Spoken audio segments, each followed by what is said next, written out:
आज का जो हमारा लेक्चर है लेक्चर नंबर 10 उस पे जाने से पहले एक क्विक रिवीजन जो है वो पिछले लेक्चर के अंदर हमने basically application of professional scepticism के बारे में बात की थी कि प्रोफेशनल स्केप्टिसिज्म जो होता है, जो एक क्वेश्चनिंग माइंड जिसके साथ एक ऑडिटर जो होता है वो ऑडिट परफॉर्म करता है ताकि उसका ऑडिट जो है वो प्रोफेशनली और एफिशिएंटली कंडक्ट हो सके।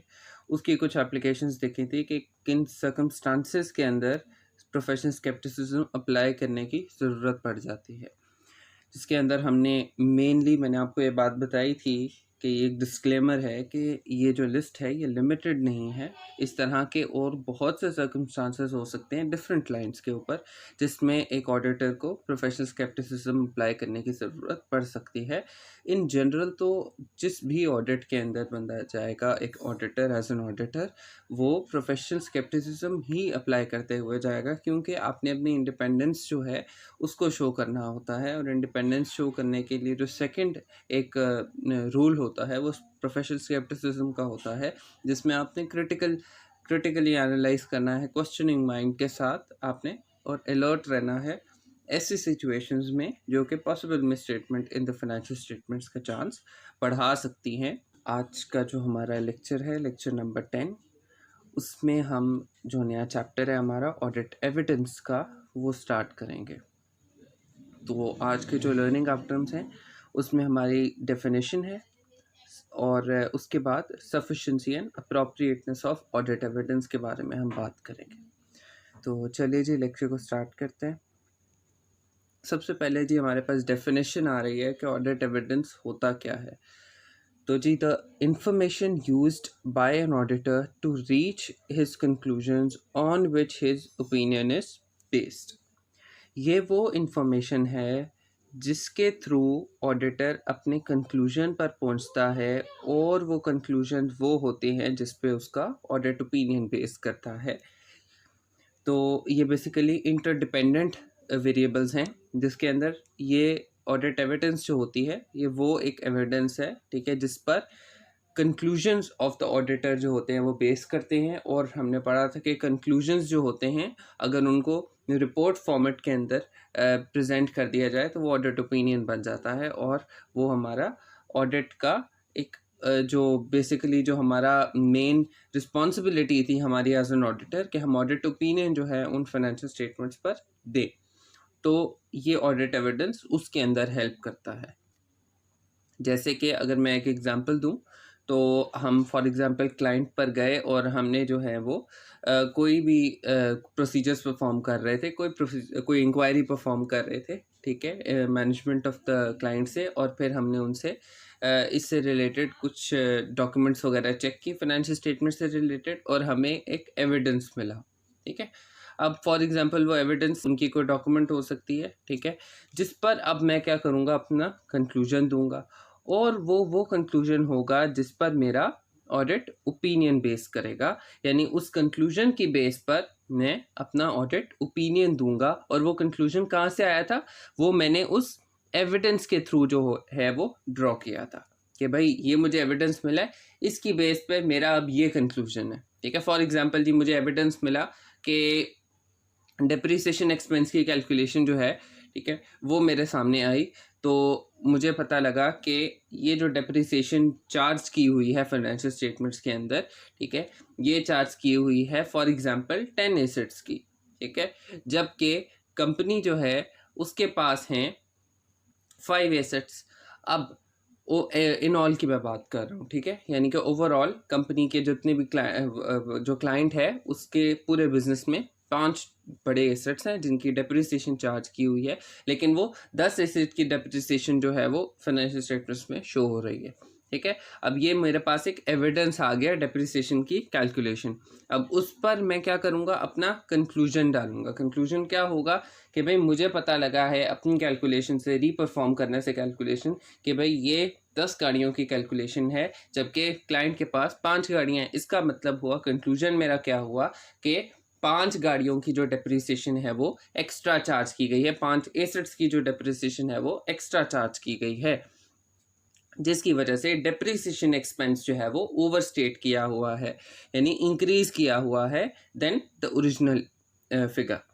ठीक है, अब ये हो गया मेरा कंक्लूजन। अब इसकी बेस पे मेरा ऑडिट ओपिनियन क्या होगा। फॉर एग्जांपल, अगर टू बी सिंपल कि मैं ये कहता हूँ कि और कोई मिसस्टेटमेंट जो है वो फाइनेंशियल स्टेटमेंट्स के अंदर नहीं पाई गई, तो इस मिसस्टेटमेंट से रिलेटेड मेरा ओपिनियन क्या होगा। पहले तो मैं सबसे पहले क्लाइंट के पास लेके जाऊँगा इसको, ठीक है, और जाके बोलूँगा कि भाई आपकी ये मिसस्टेटमेंट है, इसको करेक्ट कीजिए। अगर तो वो करेक्ट कर लेता है तो फिर तो कोई मसला नहीं है, फिर मेरा ओपिनियन जो होगा वो इस पर बेस नहीं करेगा, ठीक है। लेकिन अगर तो वो करेक्ट नहीं करते, मैनेजमेंट करेक्ट नहीं करती क्लाइंट की, तो फिर मेरा ओपिनियन जो है वो उसके खिलाफ, मतलब फाइनेंशियल स्टेटमेंट्स के खिलाफ हो जाएगा। ये जी, financial statements do not present true and fair view. ये याद है आपको कि ट्रू एंड फेयर व्यू की जब मैंने डेफिनेशन पढ़ाई थी तो मैंने आपको बताया था कि ट्रू एंड फेयर जो होता है ये दो सेपरेट वर्ड्स होते हैं। ट्रू का मतलब होता है कि इसमें कोई एरर या मिसस्टेटमेंट नहीं है, और फेयर का मतलब होता है ये अनबाइस्ड फाइनेंशियल स्टेटमेंट्स बनी हुई हैं। तो ट्रू और फेयर ये दोनों सेपरेट टर्म्स है, इनमें से कोई भी एक चीज़ होगी जो हिट हो रही होगी तो हम ये कहेंगे एज अ पूरी टर्म जो है ये ट्रू एंड फेयर व्यू नहीं प्रेजेंट कर रही फाइनेंशियल स्टेटमेंट्स। ठीक है जी, ये हमारी डेफिनेशन होगी। इसके बाद basis of an auditor's decision, ये जाहिर सी बात है जो एविडेंस होता है ये basically basis four auditors decision होता है, यानी कि ये ऑडिटर का डिसीजन जो होता है, बेसिकली जो उसका ओपिनियन होता है, ये उसकी बेसिस होती है। ठीक है, कंक्लूजन्स जो होते हैं जो उनकी बेसिस होती है, कंक्लूजन से आगे फिर ऑडिट ओपिनियन ड्रॉ होता है। इसके बाद जी, अच्छा जी, इसकी दो कैरेक्टरिस्टिक्स होनी चाहिए। एक ऑडिट एविडेंस जो है उसके अंदर जब तक ये दो कैरेक्टरिस्टिक्स नहीं होंगी वो एक ऑडिट एविडेंस नहीं बन सकेगा, ये प्रूव नहीं हो सकेगा कि वो एक ऑडिट एविडेंस है। सबसे पहले it needs to be sufficient and secondly it needs to be appropriate. अब हमारी जो डिस्कशन होगी वो इन दो टर्म्स के ऊपर आएगी। सबसे पहले हम बात करते हैं जी सफिशिएंसी ऑफ ऑडिट एविडेंस की। तो जब भी हम सफिशिएंसी की बात करते हैं, ठीक है, तो हमारे पास जो है वो क्वांटिटी की बेसिकली यहाँ पर बात होती है कि क्वांटिटी जो है ऑडिट एविडेंस की उसकी मेजरमेंट की बात हो रही है यहाँ पर सफिशिएंसी के नाम से। ठीक है, कि हमारे पास जो ऑडिट एविडेंस है वो क्वांटिटी वाइज सफिशिएंट होना चाहिए, वो क्वांटिटी उसकी ज़्यादा से ज़्यादा होनी चाहिए। जितने ज़्यादा से ज़्यादा ऑडिट एविडेंस होंगे उसकी क्वांटिटी जितनी से ज़्यादा होगी उतने ही ज़्यादा हमारा जो ओपिनियन होगा, हमारे जो कंक्लूजन्स होंगे वो फर्म बेसिस पर बने होंगे। ठीक है जी, आगे ये जो सफिशिएंसी है ये कुछ फैक्टर्स हैं जिन पर ये डिपेंड करती है, यानी कि अब ये फैक्टर्स किस तरह से हम इसको कह सकते हैं कि सफिशिएंसी को हिट करते हैं, कि अगर ये ज़्यादा होंगे तो सफिशिएंसी या तो ज़्यादा होगी या तो कम होगी या वाइस वर्सा होगी। अब हम देखते हैं। सबसे पहले है जी assessed risk of material misstatement. इसमें क्या बात हो रही है जी कि ये भी एक फैक्टर है जिस पर सफिशिएंसी जो होती है अफेक्ट करती है, या जो सफिशिएंसी को अफेक्ट करता है। सबसे पहले है जी रिस्क ऑफ मटेरियल मिसस्टेटमेंट। आपने आपका जो फाइनेंशियल स्टेटमेंट का, ठीक है, आपने जब असेस किया उसको, तो रिस्क ऑफ मटेरियल मिसस्टेटमेंट जो है, ठीक है, रिस्क जो है कि फाइनेंशियल स्टेटमेंट्स के अंदर की जो फिगर्स हैं वो मटेरियल मिसस्टेटेड होंगी, ठीक है, वो ज़्यादा निकलता है। तो जितना रिस्क ज़्यादा होगा उतनी सफिशिएंसी ज़्यादा होनी चाहिए, यानी क्वांटिटी उतनी ज़्यादा होनी चाहिए ताकि हमारा रिस्क जो है वो मिनिमाइज हो सके या रिस्क को कवर किया जा सके उन ऑडिट एविडेंस की तरफ से। ठीक है, इसके बाद है जी materiality and complexity of an item. जितना ज़्यादा कम्प्लेक्स होगा एक आइटम उतने ही ज़्यादा हमें उससे रिलेटेड ऑडिट एविडेंस चाहिए होंगे। ठीक है, उतने ही ज़्यादा, यहाँ पे मैं क्वांटिटी को हिट कर रहा हूँ। ठीक है, तो जितनी ज़्यादा एक आइटम जो है वो मटीरियलिटी लेवल जिसका ज़्यादा होगा उतनी ही ज़्यादा उसका ऑडिट एविडेंस की सफिशिएंसी हमें चाहिए होगी। इसके बाद हमारे पास आता है auditors knowledge and experience of the clients business. इसमें क्या बात है जी कि एक ऑडिटर जो होता है, हो सकता है कि वो उसने पिछले साल का ऑडिट जो है वो भी उसी क्लाइंट का किया हो। ठीक है, यानी कि वो क्लाइंट का पिछले 10-15 साल से जो है वो उसको जानता है, ऑडिट नहीं भी किया तो उसको जानता है और उसको क्लाइंट के बिजनेस के बारे में नो हाउ है, उसकी नॉलेज है, उसका एक्सपीरियंस जो है वो ऑडिटर के पास है। ठीक है। अब जितने ही ज़्यादा ऑडिटर का नॉलेज होगा, experience of the client business होगा, उतने ही एविडेंस जो हैं वो उसको कम रिक्वायर्ड होंगे टू रीच हिज ओपिनियन। जितना कम जो है उसको उसके पास क्लाइंट के बिजनेस का नॉलेज होगा, उतने ही ज़्यादा जो है वो उसको ऑडिट एविडेंस क्वांटिटी वाइज चाहिए होंगे ताकि वो अपने ओपिनियन पर पहुंच सके। तो ये कुछ फैक्टर्स हैं बेसिकली। अगला जो हमारे पास फैक्टर आता है वो है जी क्वालिटी ऑफ ऑडिट एविडेंस, जिसको अप्रोप्रिएटनेस कहते हैं। हाँ जी, अब ज़रूरी नहीं है कि क्वांटिटी और क्वालिटी जो है, ठीक है, वो एक जैसी हो सकता है क्वांटिटी ज़्यादा हो ऑडिट एविडेंस की, लेकिन उसकी क्वालिटी कम हो, ठीक है, यानी वो क्वालिटी वाइज अच्छे ना हो, क्वालिटी वाइज अप्रोप्रिएट ना हो, ठीक है। तब क्या होगा, हमें अपनी क्वांटिटी को भी इंक्रीज करना पड़ेगा, ठीक है। तो ये क्वालिटी और क्वांटिटी बेसिकली ये दो इंटरलिंक्ड टर्म्स हैं।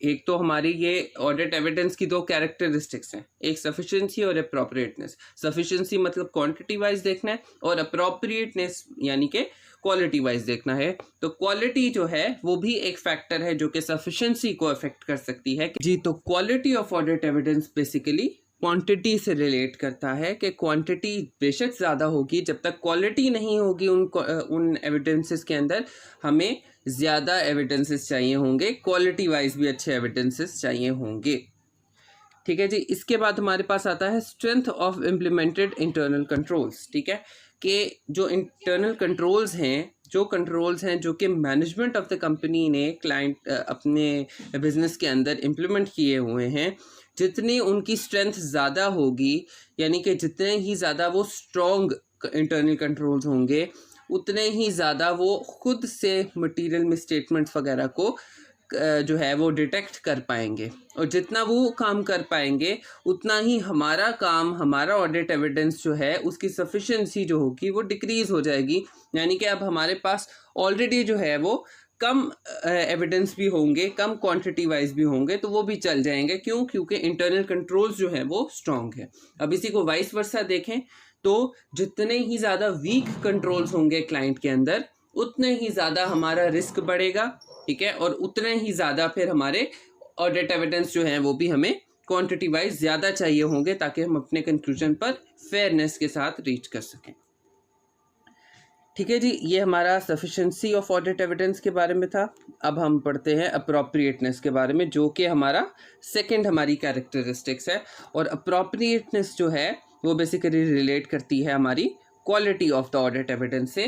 क्वांटिटी यानी कि सफिशिएंसी और क्वालिटी यानी कि अप्रोप्रिएटनेस जी। इस पर भी दो फैक्टर्स जो होते हैं वो हिट होते हैं, अप्रोप्रिएटनेस को अफेक्ट करते हैं। सबसे पहला relevance of the audit evidence. Relevance of the audit evidence का क्या मतलब है कि जो भी एविडेंस आपको मिला है वो आपके प्रोसीजर्स के साथ, वो आपके असर्शंस के साथ रेलेवेंट होना चाहिए। There should be a logical connection between the assertions and the procedures, तभी आपका वो एविडेंस जो है वो रेलेवेंट माना जाएगा। इसकी एग्जाम्पल क्या है? असर्शन सबसे पहले मैं आपको बताता हूँ क्या होती हैं। हमने आगे पढ़ना है असर्शंस के बारे में, लेकिन मैं इधर भी आपको बता देता हूँ। असर्शंस बेसिकली मैनेजमेंट की कही हुई बातें होती हैं, ठीक है, जो वो असर्ट करती हैं, ठीक है, और हमने उनको अप्रूव करना होता है विद ऑडिट एविडेंस, या हमने उनको चेक करना होता है कि ये असर्शन जो है ये वो फॉलो कर रहे हैं या वो नहीं कर रहे, ठीक है। तो वो हम किसके थ्रू करते हैं? अपने प्रोसीजर्स के थ्रू करते हैं, और जिस तरह से प्रोसीजर्स परफॉर्म करते हैं उस तरह से हमें एक एविडेंस मिलता होता है।